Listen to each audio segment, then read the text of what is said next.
সংসার টেকেনি ঋত্বিক সুজানের, টেকেনি আমির ও রিনা দত্তের। বিচ্ছেদ হয়েছিল সাইফ অমৃতা দম্পতির। নতুন করে বিচ্ছেদের খবরে আলোচনায় এআর রহমান ও সায়রা বানু। ঘটা করে বিয়ে হলেও বলিউডের অনেক তারকা দম্পতি শেষ পরিণত হয়েছে ডিভোর্সে। সাধারণ মানুষের বিয়ে কিংবা বিচ্ছেদ নিয়ে খুব বেশি জানাজানি না হলেও তারকাদের ব্যাপারটা একটু ভিন্ন। তাদের এসব খবর ছড়িয়ে যায় মুহূর্তের মধ্যেই, চলতে থাকে আলোচনা অথবা সমালোচনা। তার চেয়েও বড় কথা, ডিভোর্সের জেরে কাউকে দিতে হয়েছে সারা জীবনের আয়ের অর্ধেক সম্পদ, কোনো তারকাকে গুনতে হয়েছে শত কোটি টাকারও বেশি। বলিউড অঙ্গনের কিছু বিচ্ছেদ নিয়ে দীর্ঘদিন পরেও তাই চর্চা হয় সবার মাঝে। আমাদের আজকের আয়োজনেও এসব ব্যাপারে অনেকের কৌতূহল মেটাতে জানাবো বলিউডের আলোচিত 7 ডিভোর্স এবং এজন্য কার কত টাকা গুনতে হয়েছিল সে ব্যাপারে।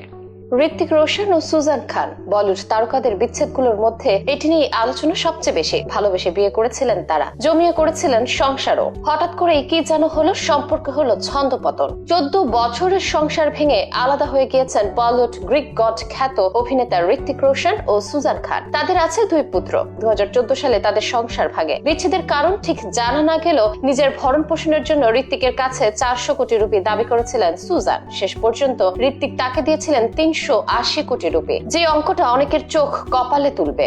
আমির খান ও রিনা কিরণ একবার নয় 2বার ডিভোর্সের ঘটনা ঘটিয়েছেন মিস্টার পারফেকশনিস্ট খ্যাত আমির খান। ক্যারিয়ারে তখনও সাফল্য আসেনি, সেই সময়ে প্রেম করে বিয়ে করেছিলেন রিনা দত্তকে। বোঝাপড়া না হওয়ার কারণ দেখিয়ে এই দম্পতি হাঁটে বিচ্ছেদের পথে। সেই সময় বিচ্ছেদের কারণে রিনাকে 50 কোটি রুপি দিতে হয়েছিল আমিরকে। এরপর আমির দ্বিতীয় বিয়ে করেন কিরণ রাওকে, কিন্তু সে সম্পর্কেও টেকেনি। আদালতে তাদের বিচ্ছেদ হয়, কিন্তু কত টাকার বিনিময়ে সে তথ্য এখনো প্রকাশ্যে আসেনি। সাইফ আলী খান ও অমৃতা সিং, এক দীর্ঘ দাম্পত্য জীবন পেরিয়ে পথ আলাদা হয় বলিউড তারকা সাইফ আলী খান আর অমৃতা সিং এর। এই দম্পতির বিচ্ছেদের অর্থের পরিমাণ জানা না গেলেও বিচ্ছেদের সময় সাইফের সঙ্গে অমৃতার চুক্তি হয় সাইফের মোট সম্পদের অর্ধেকের মালিক হবেন অমৃতা। ধারণা করা হয় সে অঙ্কটা কয়েকশো কোটি টাকা হবে। তাদের 13 বছর সংসার ভাঙে 2004 সালে, যে বিবাহ বিচ্ছেদকে এখন পর্যন্ত বলিউডের অন্যতম ব্যয়বহুল বিবাহ বিচ্ছেদ হিসেবে বিবেচনা করা হয়। সঞ্জয় দত্ত ও রিয়া, সালটা তখন 1998। ভালোবেসে রিয়া পিল্লাইয়ের সঙ্গে ঘর বেঁধেছিলেন বলিউড তারকা সঞ্জয় দত্ত।